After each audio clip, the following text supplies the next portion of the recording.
Imagine stepping off a dusty road and into the mouth of an ancient forest, leaving behind the ordinary sounds of engines, voices, and metal, and crossing an invisible threshold where the air changes temperature and smell in a single heartbeat, where footsteps begin to sound strangely muted, where the sky fractures into small glinting shards between overlapping crowns of leaves,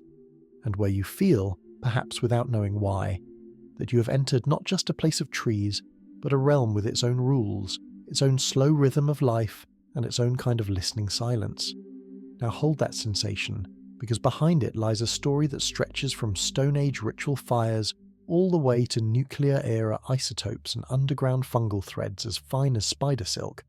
A story about how forests talk, not in words or songs, but in sugars, signals, and shared survival. Long before anyone measured sap flow or sequenced fungal DNA, humans looked at forests and guessed that something was happening between the trunks, underneath the rustling canopies, something more than a cluster of solitary plants jostling for light, and so the earliest stories wrapped wooded places in divinity. In the oak groves of the ancient Celts, Druids chose trees as living columns between earth and sky, sensing a kind of counsel in the way branches intertwined overhead. And in Greek myth, the Dryads were not simply spirits residing in trees, but beings whose life was fused with the tree's fate, suggesting to those first Mediterranean storytellers that a beech or ash might feel, respond, or suffer in ways uncanny to human eyes, while in the deep, damp forests of Central Europe, generations who feared and worshipped these dark cathedrals of trunks left offerings at the roots of massive beeches and lindens, convinced that the trees not only witnessed human vows but somehow carried them into the broader stirrings of the forest. Far to the east, in the classical texts of India, trees appear as Vanadevata, forest deities, and in the Upanishads a question is posed: if you cut a tree and it continues to live from the stump, where is its life located, in the branch or in the unseen core? A philosophical curiosity that would echo centuries later in debates over where and how plants perceive. In Japan, the towering Sugi cedars at Shinto shrines were wrapped with shimenawa ropes to mark them as inhabited by kami, spirits that bound the human world to the living land, while in the sacred fig of Bodh Gaya, where the Buddha is said to have reached enlightenment, the image of a human mind awakening under a tree quietly fixed in Indian culture the idea that trees are more than scenery, that they participate in moments of insight, as if they form a background chorus to human transformation. Yet for all these myths of sentient forests and listening groves, the first attempt to describe trees systematically came from a more restrained curiosity. Theophrastus, Aristotle's student and the so-called father of botany,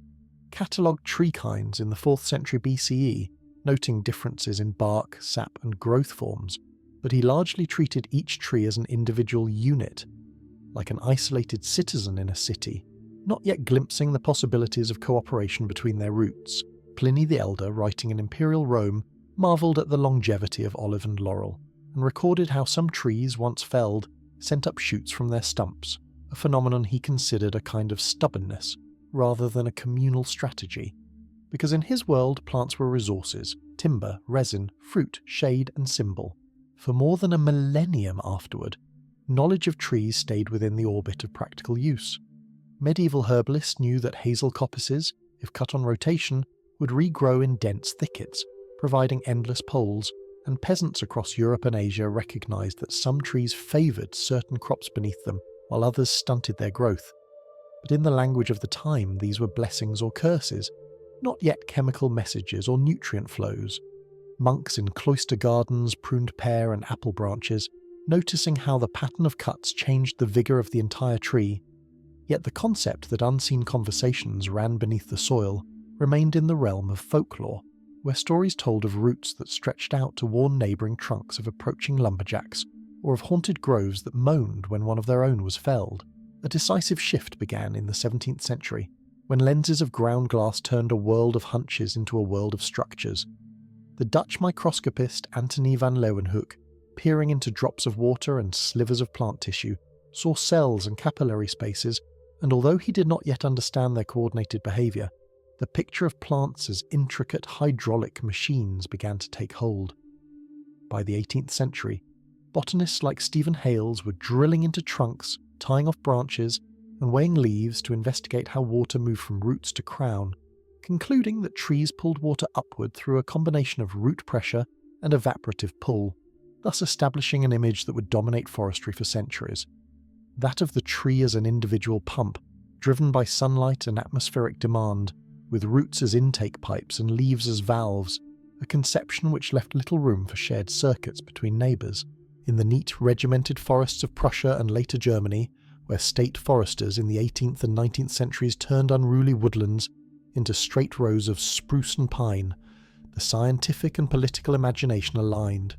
Trees were units of timber to be counted, scheduled, felled, and replaced like soldiers, and the wild, tangled diversity of old-growth stands was dismissed as wasteful confusion.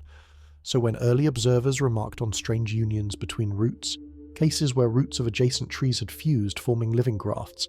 these bonds were interpreted as mechanical accidents, a side effect of cramped growing conditions rather than an adaptive feature. After all, how could one tree benefit by joining its lifeblood to another's, when the reigning logic said they were all competing bitterly for light, water, and minerals in a zero-sum struggle? Yet reports of such fusions kept surfacing.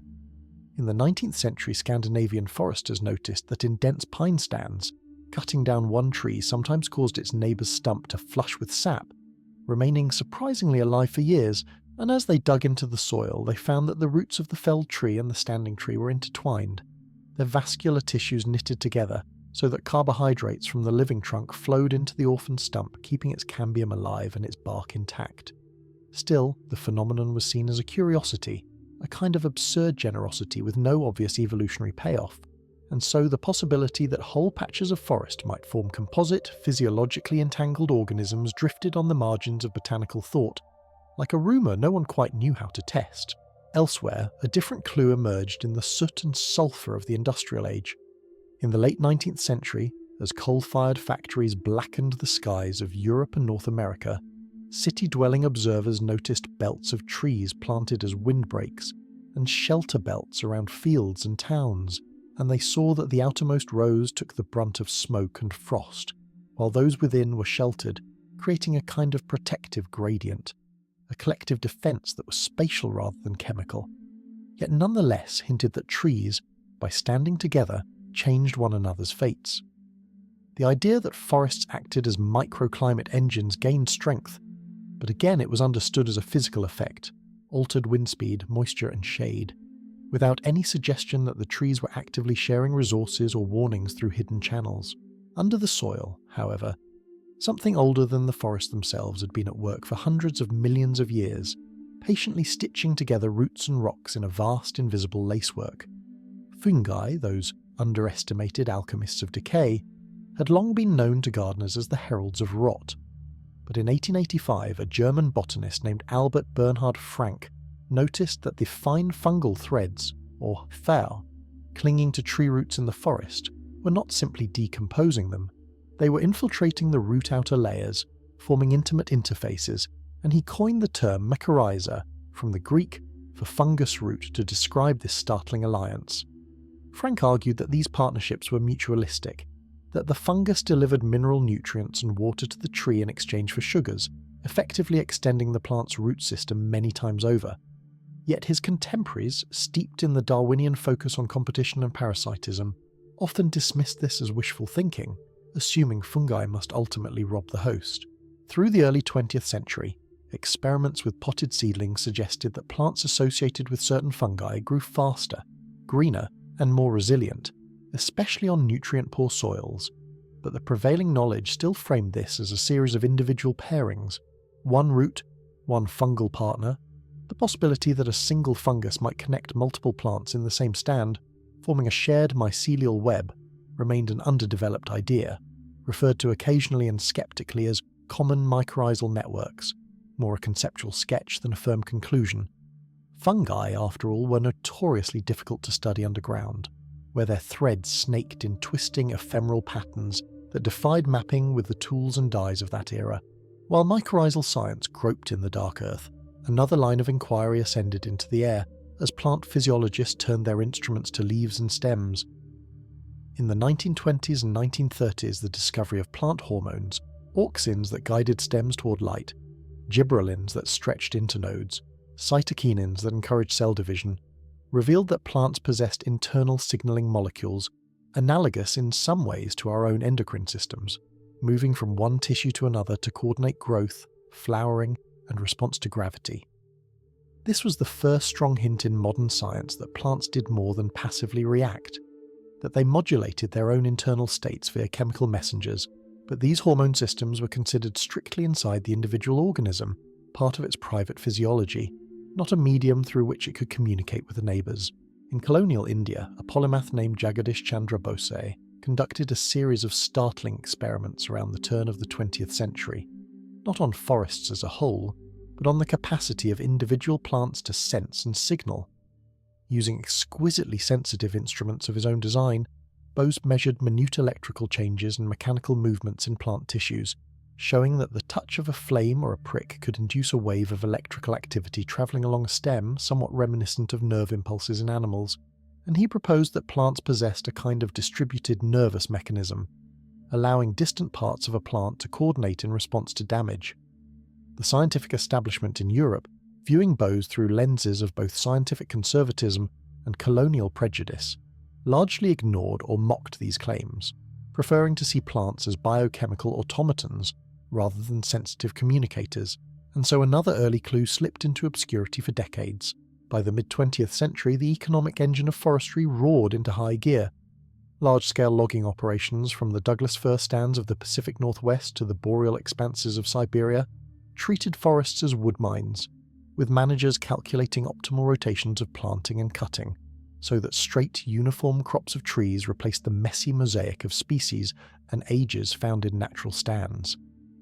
In such a worldview, competition remained the master concept, and so experimental designs often involved thinning and spacing trees to maximize individual growth, under the assumption that fewer neighbors meant less crowding, and thus more timber volume per trunk,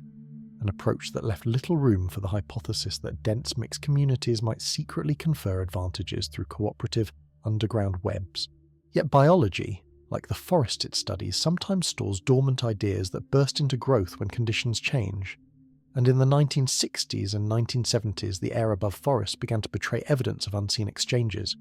Ecologists observing herbivory on willows, poplars and alders noticed that unbitten trees downwind of heavily grazed ones became less palatable to insect larvae, as if they were somehow bracing themselves in anticipation of attack. Laboratory experiments confirmed that when certain plants were damaged by insects, they released complex cocktails of volatile organic compounds, tiny airborne molecules, that drifted on the breeze and triggered increased production of defensive chemicals in neighbouring uninjured individuals of the same or even different species, effectively priming them for war. In 1983, the American biologist David Rhodes described this phenomenon in a conference paper that journalists later sensationalized as talking trees, a phrase that delighted the public but alarmed conservative botanists who thought it anthropomorphic and premature. One off-cited experiment conducted by Jack Schultz and Ian Baldwin on poplar and maple enclosed saplings in chambers and exposed them either to ordinary air or to air from damaged neighbours, then found that those bathed in the chemical breath of wounded trees ramped up their own defensive compounds even without a single bite, indicating that a kind of eavesdropping was occurring through the gaseous medium of the forest canopy. In the chaparral and sagebrush scrub of the American West, similar work on Artemisia species revealed that leaves nibbled by caterpillars emitted signals that caused not only neighbouring shrubs, but even nearby wild tobacco plants to bolster their resistance, a cross-species alarm system carried by the wind. And though researchers debated whether such signalling was evolved communication or mere incidental leakage of wound metabolites that savvy neighbours exploited, the idea that plants broadcast distress calls had entered the scientific mainstream. In parallel, entomologists studying parasitic wasps realised that plants under attack by herbivores often emitted scents that attracted the attacker's enemies, effectively outsourcing defence to third parties. Corn seedlings chewed by caterpillars, for instance, released compounds that lured in tiny wasps which injected their eggs into the caterpillars' bodies, killing them from within, a triangulated interaction where the plant's chemical cues summoned a bodyguard from the insect world. Such findings reframed the forest canopy as an olfactory arena buzzing with chemical information, where leaves not only responded to light and humidity, but also decoded and produced signals that shaped the behaviour of insects and neighbouring plants. Yet still this entire realm of volatile chemicals floated above ground, hinting at communication but not touching the question of whether similar intricacies pulsed below our feet. The underground story, when it began to surface, did so against a troubled ecological backdrop. In the 1970s and 1980s, Germany and other industrialized nations were gripped by the spectre of Waldsterben, forest death, as conifers on mountain slopes turned yellow and thin, losing needles in what seemed like a creeping invisible illness. Panic reports declared that within decades Central European forests might vanish, victims of acid rain, ozone, heavy metals and other pollutants borne on the winds from factories and cars. Teams of scientists poured into spruce stands bearing drills, core borers, gas analyzers, and shovels, mapping not merely the crowns but also the roots and soil chemistry. And they began to realize that the health of trees could not be separated from the microscopic communities of fungi and bacteria around their roots,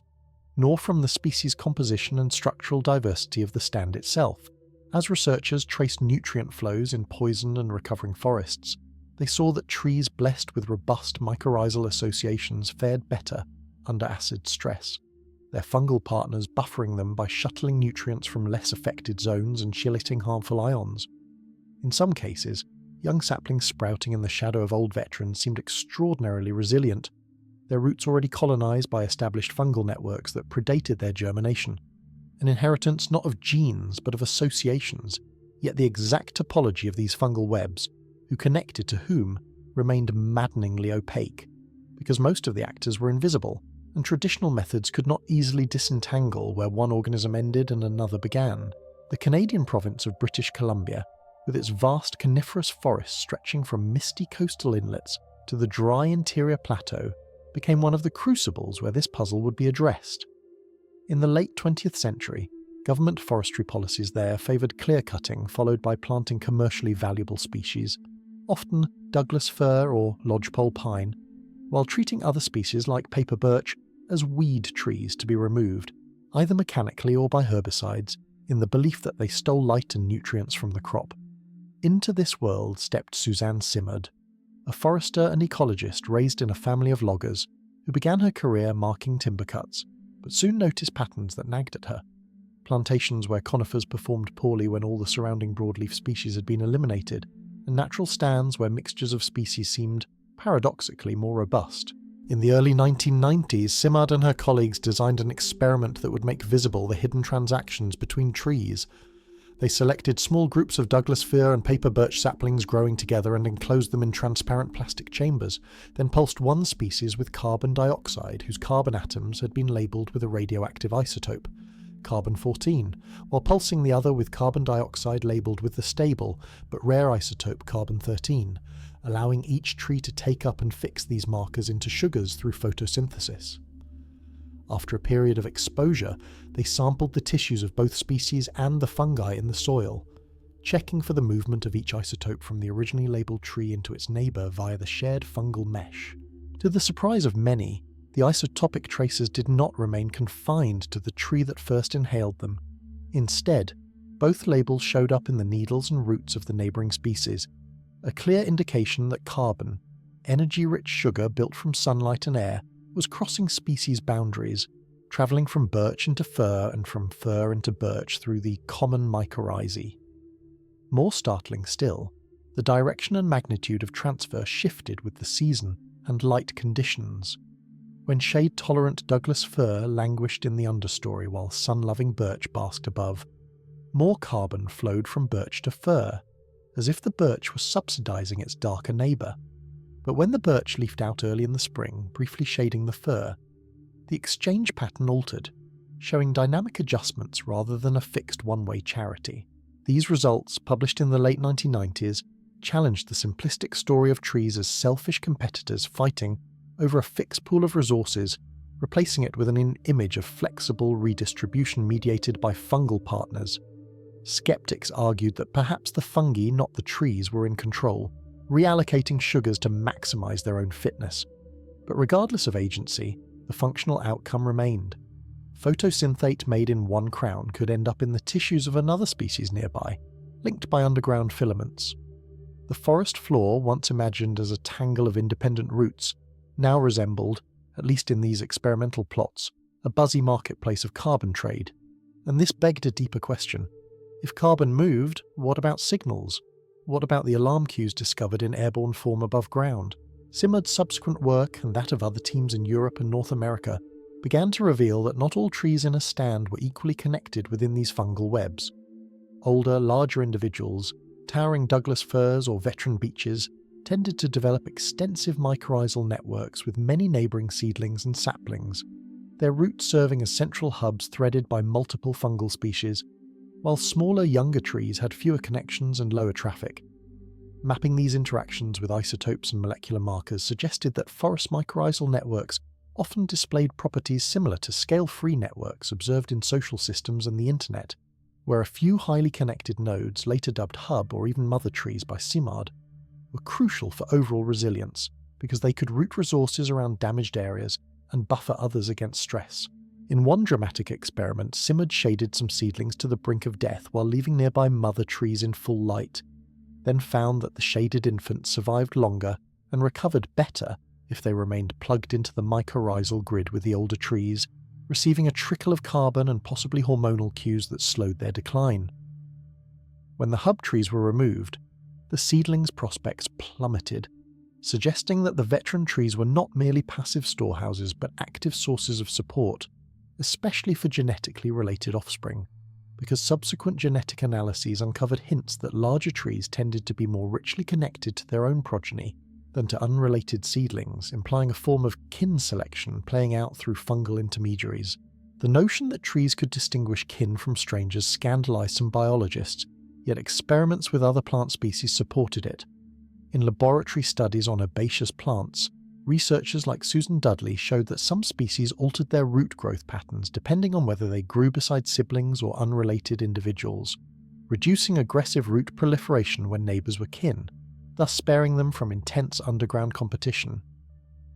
In forest contexts, Simard found that Douglas fir mothers transmitted more carbon and nitrogen to their own seedlings than to those of other species or distant genotypes, hinting that recognition cues, perhaps chemical signatures on root exudates, allowed them to tailor their beneficence, a behaviour that, when filtered through evolutionary theory, made sense, because helping close relatives indirectly propagates shared genes. While these ideas circulated in the ecological community, mycorrhizal experts like David Reed and Thomas Keeper refined the understanding of fungal roles in such networks, clarifying that different kinds of mycorrhizae dominated different forest types. In boreal and temperate forests, many trees hosted ectomycorrhizal fungi, which wrapped around roots and penetrated between cells in a structure called the Hartig net, forming thick, visible sheaths that often connected neighbouring roots.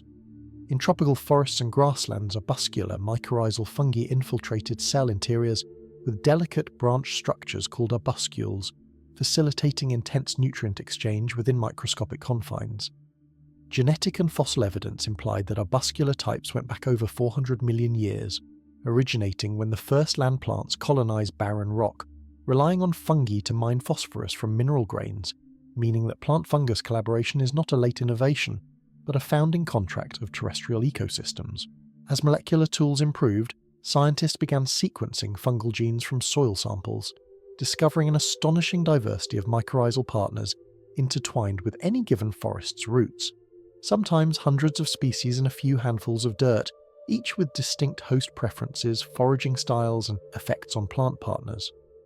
Some fungi behaved like generalist traders, connecting multiple host species and ferring nutrients widely, while others formed more exclusive, tight-knit alliances, a heterogeneity that created overlapping communications channels and resource pipelines, more like a mesh of different phone networks than a single universal internet. And within this mesh, the flows of phosphorus, nitrogen, water, and carbon waxed and waned in response to seasonal, climatic, and biological cues. An important twist emerged when scientists asked whether the same underground conduits that trafficked sugars could also transmit non-nutritional messages. Building on the airborne alarm story, researchers such as Ren Sen Zheng in China placed pairs of tomato plants in split pots where their roots shared a common mycorrhizal fungus, but their shoots were physically separated, then allowed one plant to be attacked by aphids while shielding the other from direct exposure. The undamaged partners, linked only by fungal threads, nevertheless upregulated their defensive genes and became less hospitable to aphids, suggesting that a warning signal had travelled through the fungus, like a whispered message across a telephone line prompting some to speak of mycorrhizal communication, or even a wood wide web, a phrase popularised by journalist Tim Walker and later by books that captured the public imagination. The exact chemical nature of these underground alerts remains partially mysterious. Possibilities include small signalling molecules exuded by roots, such as jasmonets and salicylic acid derivatives, already known as internal defence hormones, that could seep into fungal hyphae and be delivered to connected plants, or yet undescribed metabolites that fungi themselves generate in response to host distress, effectively acting as brokers who warn other clients. Regardless of mechanism, the phenomenon indicates that the fungus root continuum serves not only as a conduit for energy and nutrients, but also as a medium for rapid adjustments in defensive posture across multiple plants, particularly in species-rich communities where shared fungal partners are common. Meanwhile, the old neglected hints about electrical signalling in plants resurfaced with new tools.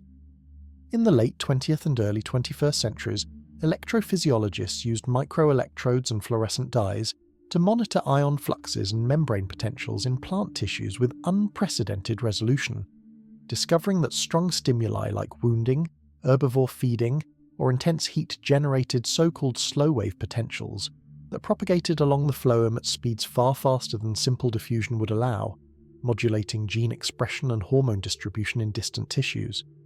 Some of these signals involved calcium waves coupled with glutamate receptor-like channels, reminiscent of synaptic processes in animal brains, though organized very differently in plants, which lack concentrated nervous centers and instead distribute sensory responses throughout their bodies. Tree research in this field remains challenging because of size and longevity, but studies on smaller woody plants have shown that damage to one branch can elicit electrical responses in far-off limbs within minutes, leading to systemic increases in defense compounds. In theory, root systems could transmit similar electrical disturbances outward, through grafts or close contacts, and some work on root networks of herbaceous species has documented action potential, like events propagating from one individual to another along physical connections, though the role of mycorrhizal fungi in such electrical crosstalk is only beginning to be explored.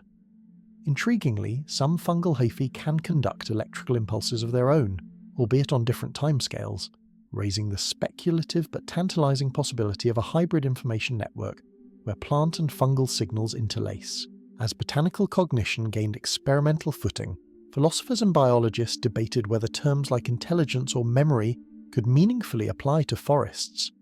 Traditionalists objected that without neurons and brains, trees could not think or feel, while others countered that intelligence might be defined more broadly as adaptive information processing, in which case the capacity of plant communities to perceive changes, integrate signals across space and time, and adjust their collective behaviour, whether through resource reallocation, synchronized mass seeding, or coordinated defense, qualified as a kind of distributed cognition. Darwin himself, in his 1880 book The Power of Movement in Plants, had suggested that the root tip acted somewhat like a brain in the underground darkness, a remark largely forgotten until plant neurobiologist Stefano Mancuso resurrected it to argue for a fresh look at plant sensing, bringing the discussion full circle to those old myths of wise trees that know rain is coming or can warn each other of danger. Beyond the chemical and electrical, trees also communicate mechanically, sculpting one another's forms through space and posture.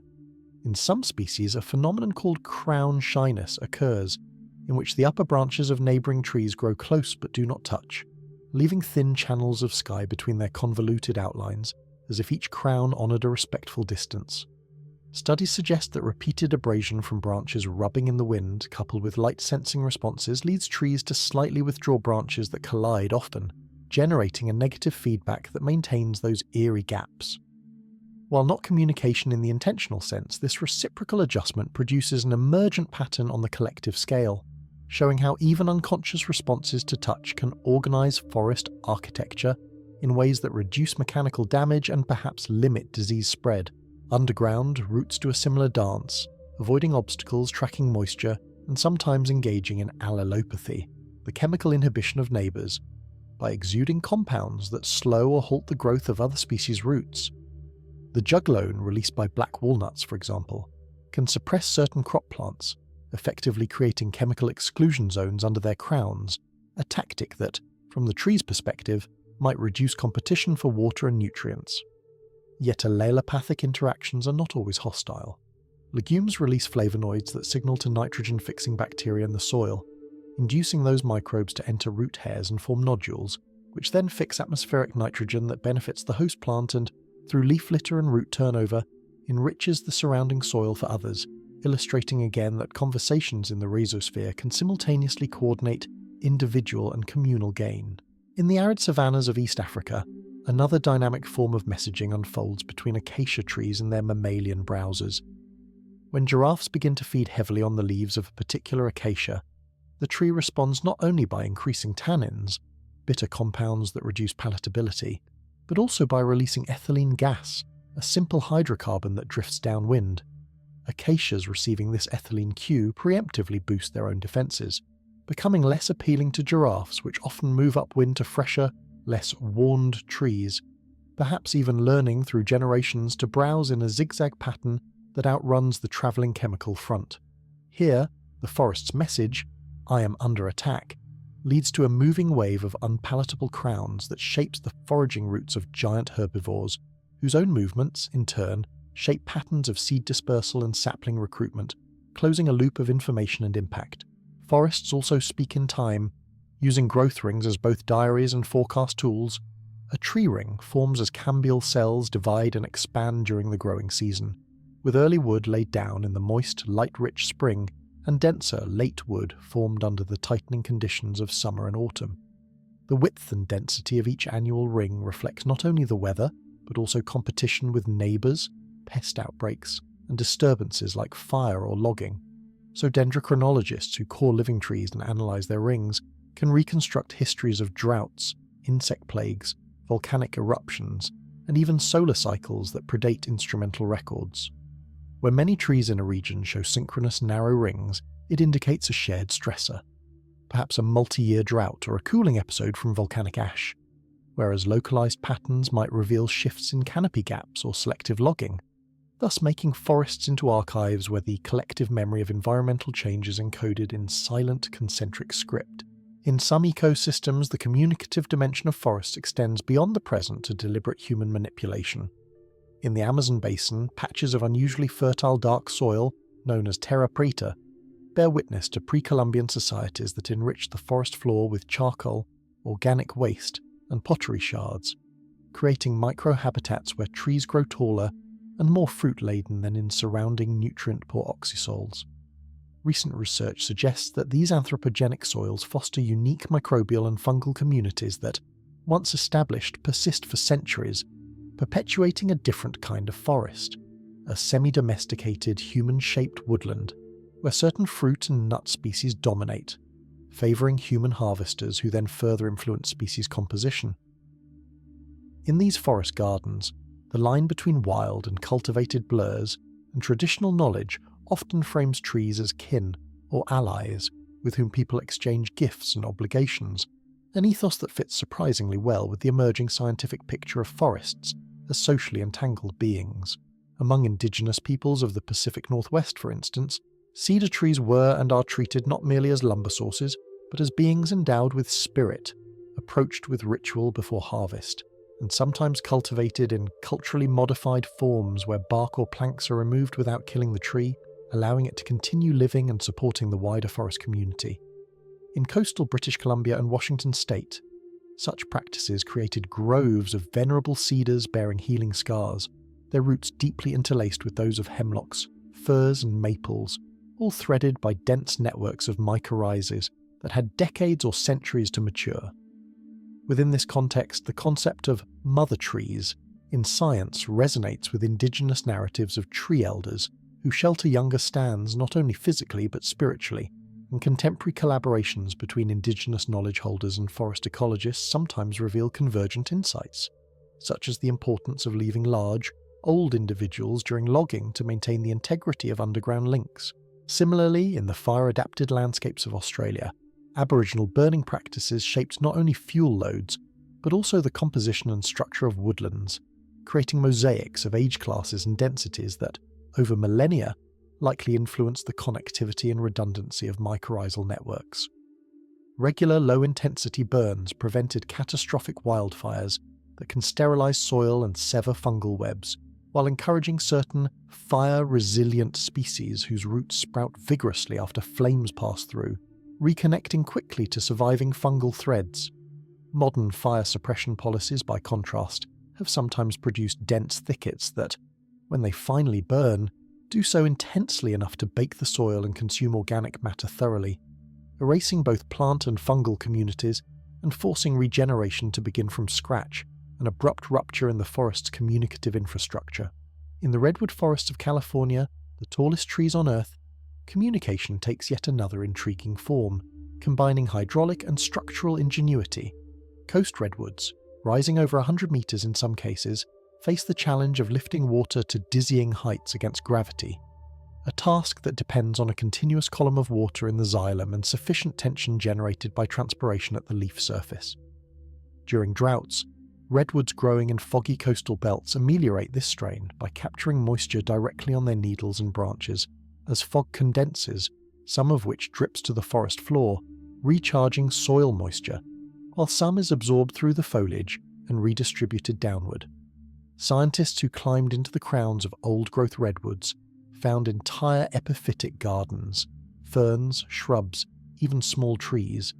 rooted in accumulated mats of needles and dust, creating aerial soils that hold water and nutrients, integrated into the host's vascular system through grafting and shared fungi,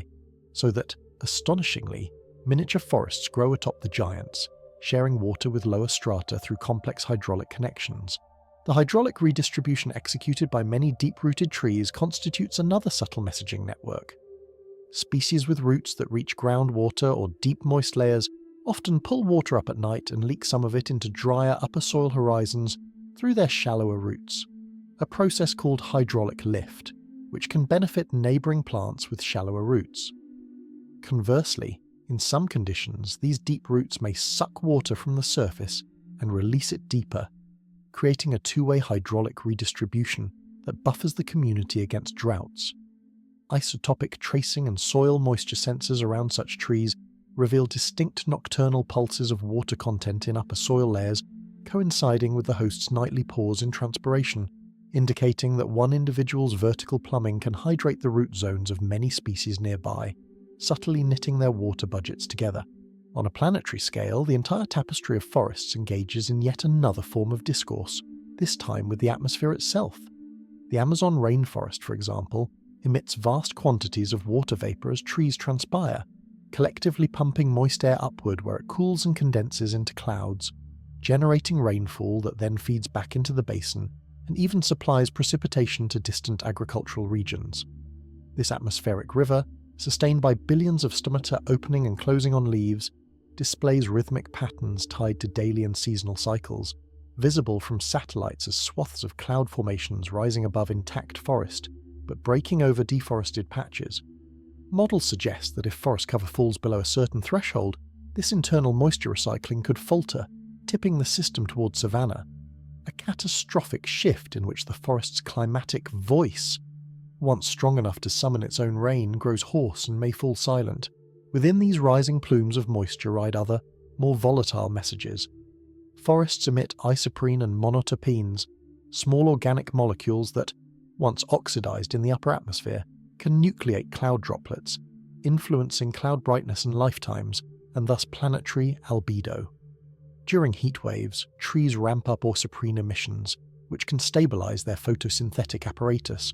but these emissions also alter the chemistry of the air, modulating the formation of aerosols and ozone. In boreal regions, vast stands of conifers scented with pine and spruce contribute to the formation of characteristic bluish hazes that painters like the Group of Seven once captured on canvas, unaware that what they saw were the visible edges of a vast, diffuse negotiation between forests and sky over temperature, radiation, and precipitation, a climactic feedback loop where trees and atmosphere continually respond to each other's signals. Remote sensing technologies have allowed scientists to watch forests breathe and respond on continental scales. Satellites equipped with spectrometers detect subtle changes in the colour and brightness of vegetation, tracking solar-induced chlorophyll fluorescence,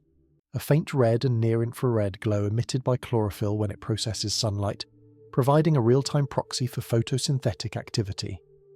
During heat domes or droughts, such as those that have struck the Amazon and Siberia in recent years, these measurements show large, synchronized declines in fluorescence across entire biomes,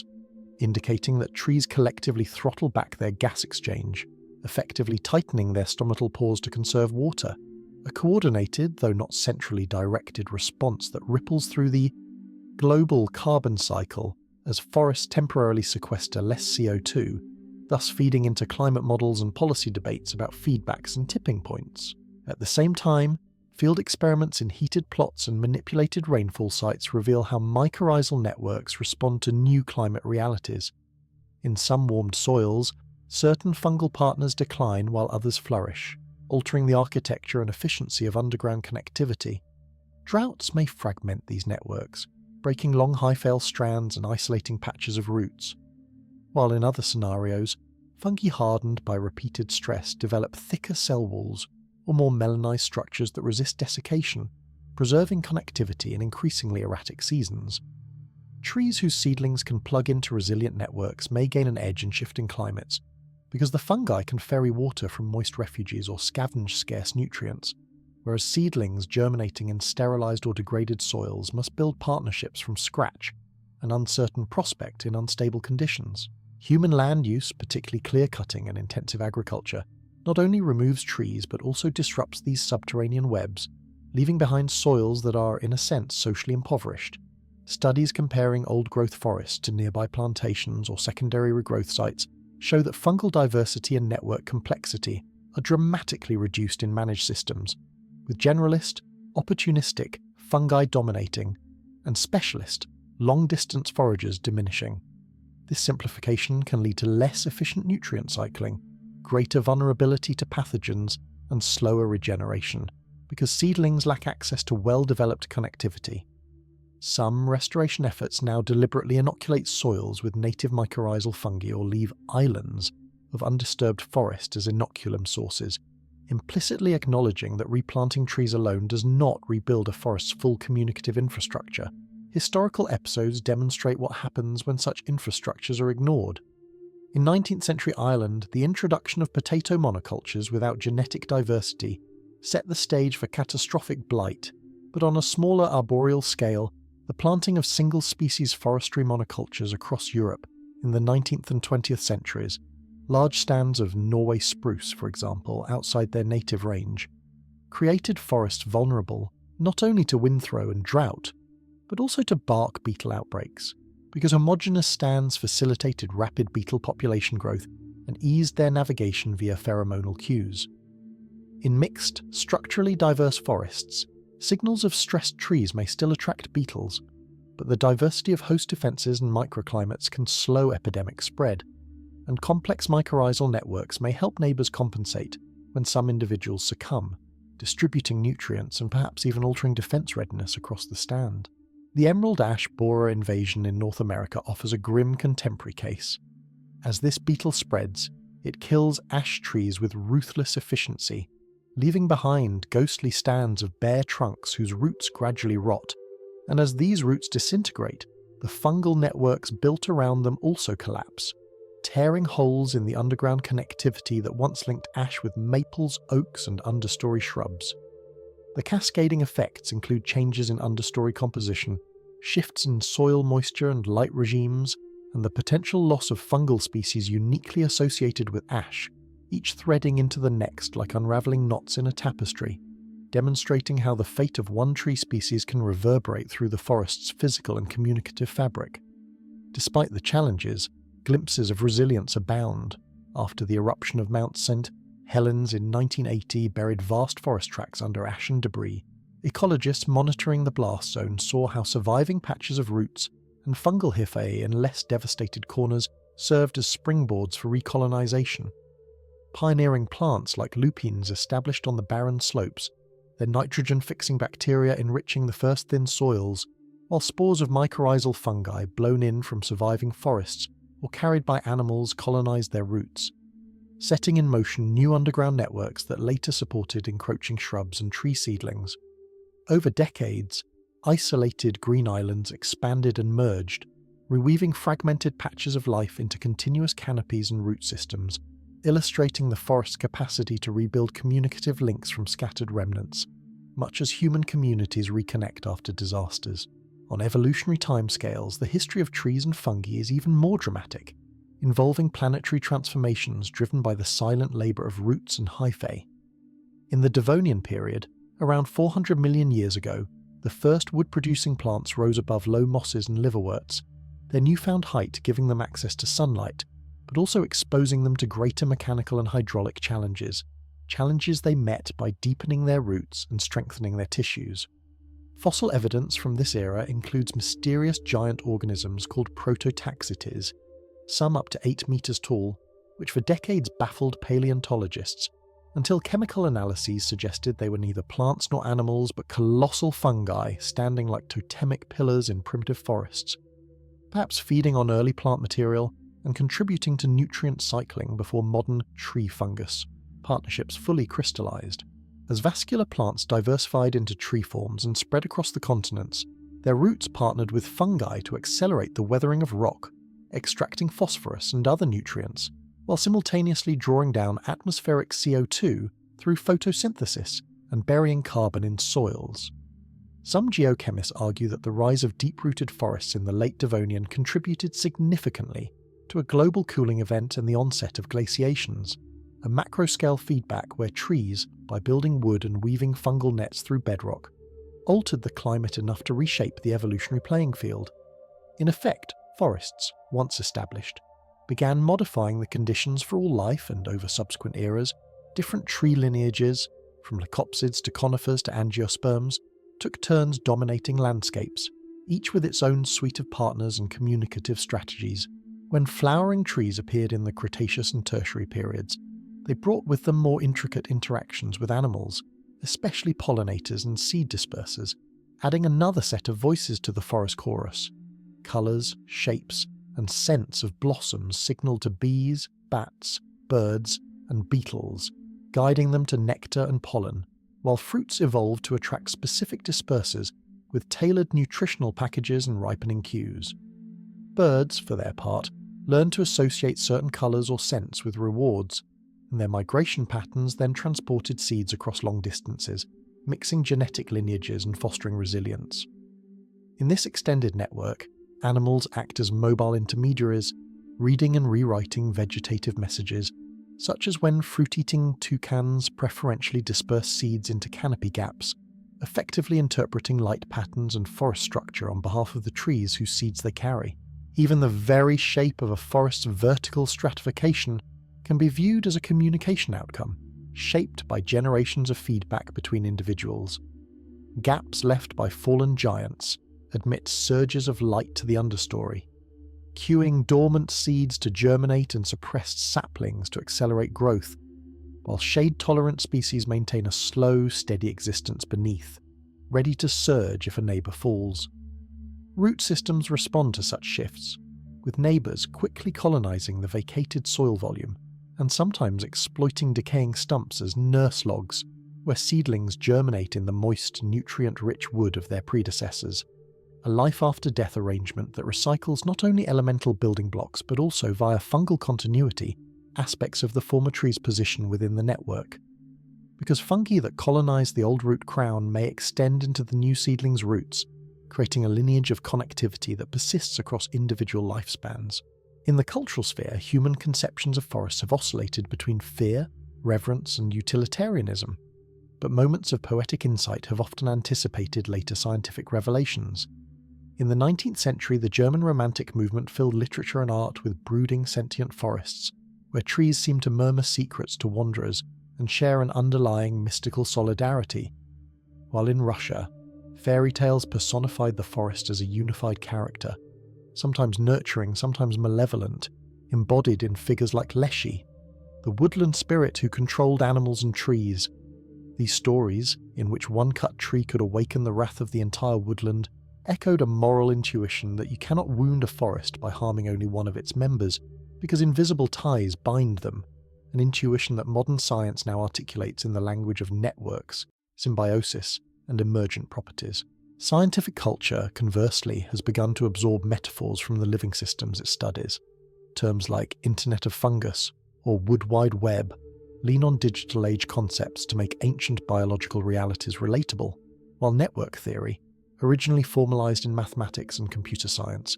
now aids ecologists in quantifying mycorrhizal connectivity, identifying hubs, and modeling how disturbances propagate through a forest. Some models treat trees as nodes and fungal connections as edges, assigning probabilities to carbon transfers, infection spread, or survival outcomes based on the local neighborhood structure, offering predictive tools for forest management that extend far beyond the old linear notions of planting, growing, and felling. In practical forestry and conservation, these insights are gradually reshaping guidelines. Retention forestry, which maintains scattered old trees and patches of intact forest within logged areas, recognizes that preserving hub trees and their mycorrhizal entourages can accelerate regeneration and maintain biodiversity. Mixed species plantings, in which conifers and broadleaf trees grow together, exploit complementary rooting depths, phenologies, and fungal partnerships, often resulting in stands more resilient to pests, drought, and wind than uniform plantations. In some regions, regulations now mandate leaving legacy trees, large, long-lived individuals of key species, not simply as seed sources but as living anchors for ecosystem processes, embodying a shift in perception from trees as isolated units of biomass to embedded actors in a communicative field. Legal and ethical frameworks have also begun to acknowledge forests as more than resource warehouses. In 2014, New Zealand granted legal personhood to Te Urewera, a former national park of primal rainforest, recognising it as an entity with its own rights and interests to be represented by guardians who consider not only timber yields or tourism, but the forest's intrinsic well-being. Similar moves in Colombia, India, and other countries have conferred rights on rivers, mountains, and forests, reflecting indigenous cosmologies that see these systems as living relations who speak, albeit in non-human modes, and whose voices must be heard in courts and councils. Although such legal personhood does not literally interpret chemical signals or fungal connections as speech, it symbolically validates the idea that forests possess an integrity and agency deserving of respect. Simultaneously, urban planners and public health researchers are rediscovering what ancient traditions long maintained, that human bodies and minds respond measurably to the presence of trees. In Japan, the practice of Shinrin-yoku, or forest bathing, emerged in the 1980s as a response to increasing urban stress, encouraging people to walk quietly in forests and absorb the atmosphere. Clinical studies measuring stress hormones, blood pressure, and immune function before and after such visits show reductions in cortisol and increases in natural killer cell activity, benefits partly attributed to phytoncides, antimicrobial compounds like alpha-pinene and limonene, released by trees into the air. Thus, forests unintentionally communicate with human physiology, their airborne chemistry modulating our internal states, adding yet another dimension to the web of cross-species influence. In cities, street trees and urban parks form fragmented but potent networks of non-human communication. Roots may encounter each other in compacted soils beneath sidewalks, sometimes grafting and sharing resources, while fungal threads find pathways along buried utility lines and old riverbeds, connecting isolated plantings into miniature mycorrhizal nets. Birds that nest or feed in these trees carry seeds between patches, while human visitors, with soil on their shoes or hands on bark, inadvertently transfer microorganisms, integrating urban forests into broader ecological and communicative webs. Though the scale and intensity of interaction differ from old-growth stands, the principles, shared resources, exchange signals, emergent resilience, remain recognizable, suggesting that even within concrete grids, the secret life of trees continues to unfold. Amid all this complexity, the original question that lured you into that forest at the beginning, do trees talk to each other, has grown richer and less metaphorical. Forests communicate through carbon shared in shadow and light, through fungal meshes that carry both water and warning, through scents that drift between crowns and alter insect behavior, through electrical ripples that reorganize defenses, through hydraulic lifts that quench neighbors' thirst, through physical gestures of branches avoiding or embracing, through rings inscribed with collective memory, through atmospheric exhalations that summon clouds, and through the subtle, indirect choreography of animals, microbes, and humans responding to and reworking those signals. To walk among trees with this awareness is to realize that every rustle, scent, and patch of moss sits atop an intricate conversation millions of years in the making, one that continues whether or not we listen, but which, once heard, changes forever the way we see the living, talking forest that sustains us.